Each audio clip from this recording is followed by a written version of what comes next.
Hi. We are in the chapter where Natalie has now come into my world, and it's a good chapter. It's a good chapter. So we're going to call this The Light of Life because that's really what she did. She's the proof of love in my life.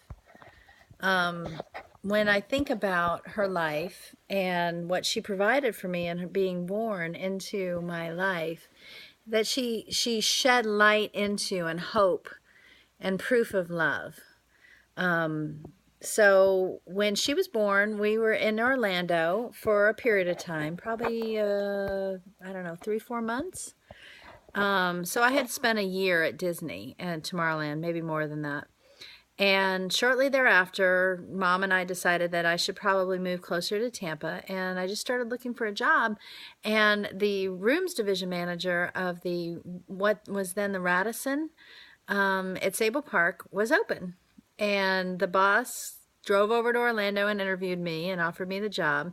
It was just a really great job. I was getting paid a lot of money, and I was over front desk, reservations, bell services, and pretty much everything in the front of the house except for food and beverage.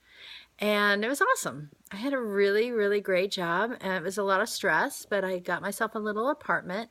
Natalie was in a daycare center close by, and life was good. Everything was great. And then September 11th happened. So that was September 11th of 2001, and the hotel industry just tanked. We had a conference of firefighters from New York, ironically, in our hotel when that happened. And I remember them all running out of the conference room and running up to the front desk, throwing their keys. I had a bunch of rent-a-cars ready to go, and they all took off for New York City. Some of them made it, some of them didn't. During the search and rescue, some of them were hurt. I found out later because I had I had lots of time on my hand, and I had the manifest of who was in the hotel, so I was able to look up and see how they were. So God rest their souls. And it was a difficult time for all of America. We were all very afraid. I remember very clearly I was standing at the front desk when the first tower fell. And when the Pentagon went under attack, that was huge, being a military brat. Mom went and picked Natalie up from the daycare center and brought her home, and I sent my staff home, and I just stayed at the hotel and did what we had to do. Many people were laid off after that. Occupancy was nothing. No one traveled in America for quite some time, and the economy took years to come back. And our company ended up selling that hotel to another company, and they changed my job significantly, and I just knew the writing on the wall that my pay was going to change. So I started looking around, and that's when I went to McKibben Hotels.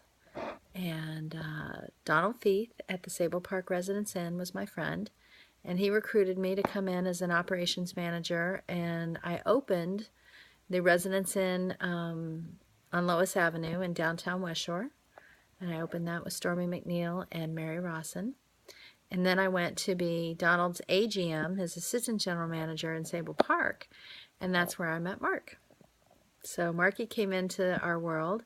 Natalie was 4, so we had our little apartment, and she was doing great, potty trained and kind, and everything was just good. We had saved for our first house, and we had just bought our first house in Providence Lakes. We bought a condo that looked just like the barracks that I had grown up in, and it was darling. Natalie had a beautiful room and her own bathroom, and I had my room and my own bathroom, and then downstairs we had a nice place. And so I'm at the front desk. No, I was mopping the floor when Mark Grunberg walked in the door, and Natalie was running around. Her dad had just dropped her off, and I was mopping the floor, wrapping up my housekeeping day. And he came in and asked the front desk agent for a room for 6 months, having come down from New York to work on a project with LaChase Construction.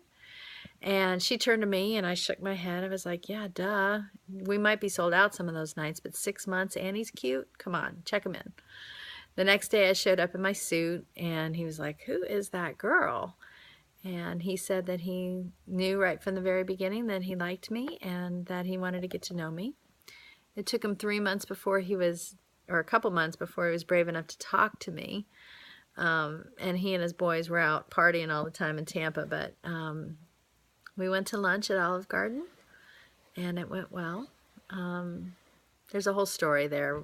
I guess I should tell the story. So one day he gets back to the hotel just at the right time, and I'm getting ready to leave. And as I'm walking out, he's saying, hey, we should go to the beach sometime together. And I said, oh, we can't. You're a guest. And, well, what if we went to dinner? Well, we can't. What if we went to lunch? And then we can't. And so we got in our car, and I drove down the street to Bank of America, and I was going to open a new account. And he pulled up right in front of me because he needed to open a new account. And so I'm like, stalker. And we both walked into the bank and realized, we stood there in front of the girl and said that we both had to open an account. She just assumed we were together. Her name was Beth, and she was awesome. And she kind of picked up on the vibe. And I heard God speak to me and say, why can't you go out with him? So we were there for about an hour, individually setting up our bank accounts. And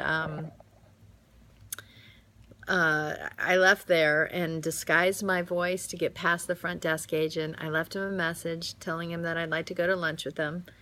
And we went to lunch at Olive Garden, and it went so well that he moved out of the hotels, all of them, and into a Marriott Execu-Stay. By our second date, we knew that we were going to be together for the rest of our lives. And we took our time, and he courted me well and tried really hard to win my heart. I had a lot of resistance, not because he's not wonderful, but just because of my past. And he's my best friend, and he's my soulmate, and a pack of wild horses couldn't pull me from that man. And he loves me. He loves me so well. And I love him. And we get along great. So he met Natalie when she was 4 and got himself to the beach with us on the very first weekend that we met. And he just fit our family like a glove. And that's always a scary thing, because you never know what's going to happen when you're a single mom dating, And so it was awesome. And we dated for 3 years, and we got married on July 29th of 2006 at the lake. And Natty walked me down the aisle, and Melanie, my niece, Melanie Moeller, walked him down the aisle. So that was exciting. And yeah, life was really good. We moved into our house in Parrish. Lots of jobs in between. And there's really not a whole lot to tell there. We've been married now almost 10 years, and Natty's 16, so 12 years that we've known each other. And yeah, it's just, we're now living in Palmetto, Florida. We have a house that overlooks the water. We have our beautiful dogs, Seneca and Daisy.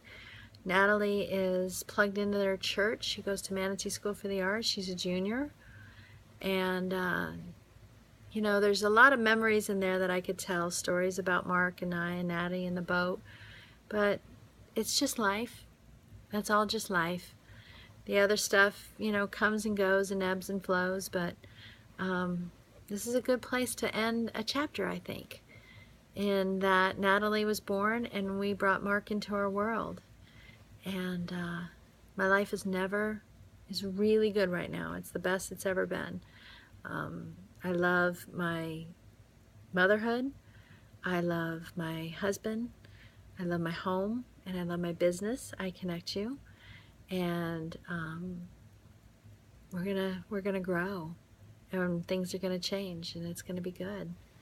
So I'll continue to add chapters to this as things happen, but that's Shell's story up until December 16th of 2015. Thanks for listening. I love you. If you're watching this, I love you.